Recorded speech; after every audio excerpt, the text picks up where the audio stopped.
Satu ibu pacaran dengan pemuda hadir di gereja Tuhan yang saya gembalakan.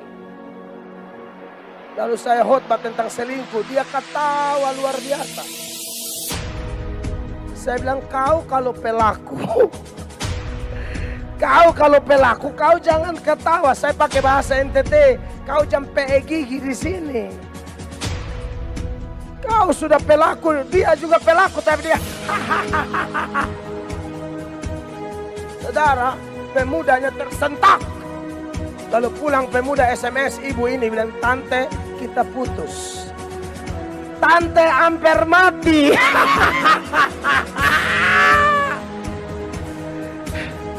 Tante sudah cinta berat. Tante swangi betul-betul ini tante.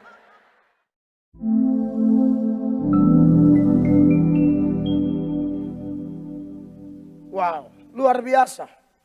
Bahwa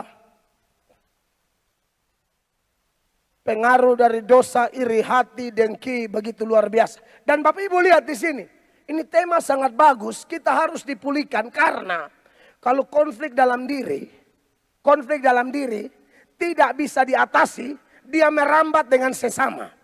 Kalau dengan sesama juga tidak bisa diatasi, dia merambat dengan Allah. Makanya di bagian akhir dari Yakobus 4 ayat 2 itu ada kata kamu tidak berdoa. Orang kalau tidak berdoa itu konflik dengan siapa? Tuhan Allah. Sudah konflik dengan diri kalah. Konflik dengan sesama juga belum bisa diatasi. Belum ada solusi. Maka dia merambat konflik dengan Tuhan Allah. Kamu tidak berdoa. Kalaupun dia berdoa, doanya salah. Doanya salah. Makanya Yakobus 4 ayat 3 kasih tahu bahwa kalau orang yang konflik dalam diri, merambat konflik dengan sesama, dia konflik dengan Allah, dia tidak berdoa. Kalaupun dia berdoa, doanya salah dan tidak dikabulkan oleh Allah. Perhatikan, Yakobus 4 ayat 3. Atau kamu berdoa juga, tetapi kamu tidak menerima apa-apa karena kamu salah berdoa. Sebab yang kamu minta itu hendak kamu habiskan untuk memuaskan hawa nafsumu. Sebagaimana itu sudah dihabiskan, ini air juga habis. Bisa tambah kok. Saya ini kalau khotbah minimal 2 botol. Kalau yang kecil begini 3. Serius. Karena ada pendeta di NTT bilang, kalau khotbah keringat tidak keluar, jangan makan. Karena kita mesti kerja keringat keluar, toh. Pendeta punya kerja khotbah jadi mesti keringat. Nah, sudah banyak ini. Ini sebentar makan saya tambah 4 kali.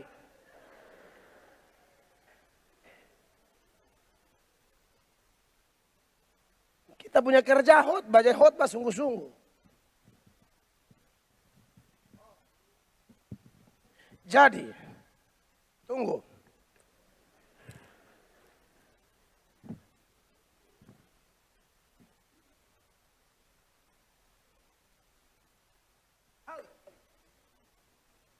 Kekasih Tuhan. Sampai di mana itu ayat?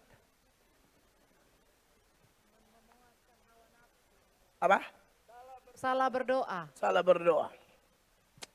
Ini konflik dengan Tuhan Allah, saudara-saudara. Ternyata tema kasih Kristus mempersatukan kita itu, yang pertama, kita dengan sesama. Tapi yang paling utama, kita dengan Tuhan Allah. Amin. Nah ternyata konflik pun demikian.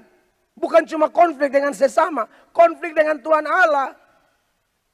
Ada yang tidak berdoa, tapi ada yang doa salah. Sehingga kamu tidak dapat apa-apa. Doa hawa nafsu.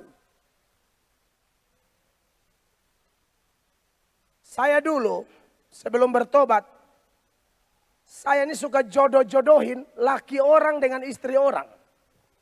Oh, saya ini germo berat. Benar ini, saya ngomong betul. Saya ini perusak rumah tangga orang. Bukan saya pergi ganggu istri orang. Saya comblangin istri orang sama laki orang. Dan saya tahu ada bapak punya istri suka istri orang. Tapi kirim ayat, bilang begini, kita bawa hubungan ini dalam doa. Kau ada gila setengah. Istri orang kok kau bawa dalam doa. Ini doa hawa nafsu.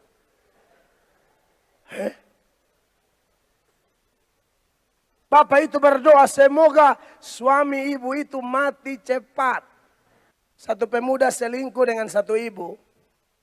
Ini ibu-ibu doyan brownies. Tahu brownies? Brondong manis. Ini ibu-ibu kalau di laut ubur-ubur.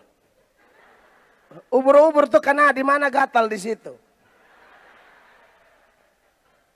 Wah, ini air sudah terlalu berlebihan juga. Saya bilang 3 saja, tapi itulah. Mungkin panitia ini ingat ayat. Memberi secangkir saja. Aman. Kepada hamba Tuhan tidak kehilangan upah ya. Saya pernah KKR. Di mimbar itu Bapak bukan cuma air. Lengkap. Tar susu. Kue tar susu. Lampar. Saudara bisa bayangkan khotbah sambil makan tar susu. Shalom saudara. Kita besok ini kue gula pas. Satu ibu pacaran dengan pemuda hadir di gereja Tuhan yang saya gembalakan. Lalu saya khotbah tentang selingkuh. Dia ketawa luar biasa. Saya bilang kau kalau pelaku. Kau kalau pelaku kau jangan ketawa. Saya pakai bahasa NTT. Kau jangan gigi di sini. Kau sudah pelaku. Dia juga pelaku tapi dia hahaha. Saudara, pemudanya tersentak. Lalu pulang pemuda SMS ibu ini bilang, tante kita putus. Tante hampir mati.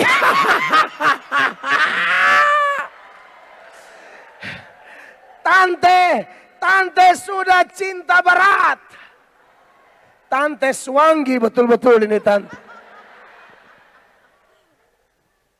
Tante SMS ayat, ingat Roma 8 ayat 28. Kita tahu sekarang Tuhan turut bekerja dalam segala sesuatu. Anda lihat itu. Orang bisa kutip ayat untuk bela perselingkuhannya. Bukankah ini kurang ajar? Sangat kurang ajar. Saudara lihat, bahkan dalam doa saja orang tidak bisa lihat lagi. Doa itu mana yang diperbolehkan, mana yang tidak diperbolehkan. Mazmur 66 ayat 18 memberi keterangan lain. Kenapa doa seseorang tidak dikabulkan? Karena kita doa ada niat jahat. Mazmur 66 ayat 18. Seandainya ada niat jahat dalam hatiku, tentulah Tuhan tidak mau mendengar. Iya, kau berteriak sampai mati. Tuhan bilang kau ini ada ganggu orang punya istri. Kau bilang Tuhan tolong aku, tolong aku, tolong aku, tolong aku. Ini saya ngomong, mungkin ada bapak ibu yang datang malam ini bawa sakit penyakit. Coba cek dulu. Jangan sampai doa-doa ikut KKR A, B, C, D. Pendeta sudah doa tidak sembuh-sembuh. Kenapa? Di hati ini selalu ada niat jahat. Selalu ada iri hati, ada dengki, ada balas dendam, ada keserakahan, ada kerakusan, ada perampasan hak orang. Lalu kau doa mau angkat tangan, angkat kaki, salto belakang, tetap. Serius. Saya pikir ini ayat cukup kuat buat kita. Introspeksi diri. Alkitab berkata, bukan tangan Tuhan kurang panjang untuk menyelamatkan. Atau telinga Tuhan kurang tajam untuk mendengarkan. Tetapi dosa dan kejahatan mula yang membuat Allah tidak mendengar. Itu yang membuat Allah sembunyi. Jadi jangan menang di berteriak, doa apa. Kalau ada masalah model begitu, bereskan malam ini. Karena ada orang sakit gara-gara dosa. Pernah baca Mazmur 107 ayat 17? Kenapa orang-orang ini sakit?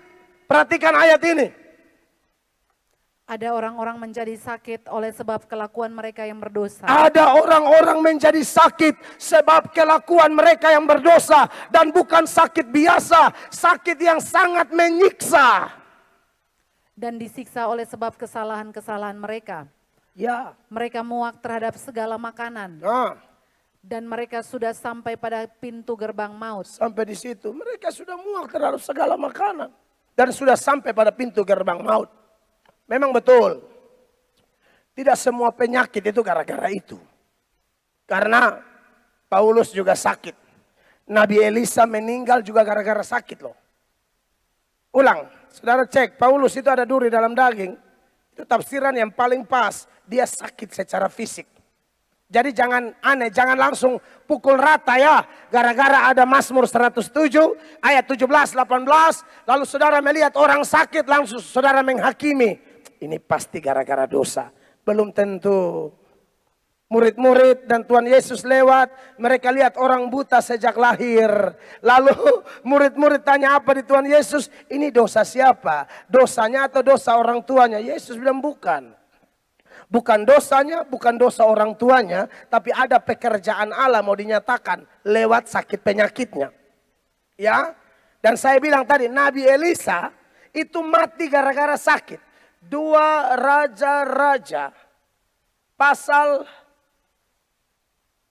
14 ayat 13. Kalau salah berarti tolong balik. Dan pendeta bisa salah toh. Berarti 13 ayat 14. Kalau sampai salah tidak usah cari lagi.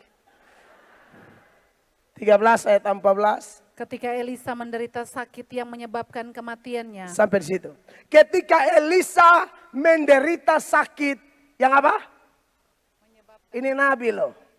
Jadi kadang-kadang ada orang sakit karena faktor usia. Amin. Lansia-lansia yang panitia. Tiba-tiba ini sakit, itu umur. Abraham sakit, mata mulai kalah. Ishak sakit, mulai buta, akhirnya Yakub tipu. Itu bukan mereka kurang iman, memang tambah umur normal itu. Makanya saya bingung juga, kalau ada opa-opa yang sudah sakit parah, minta sembuh, mau ikopon.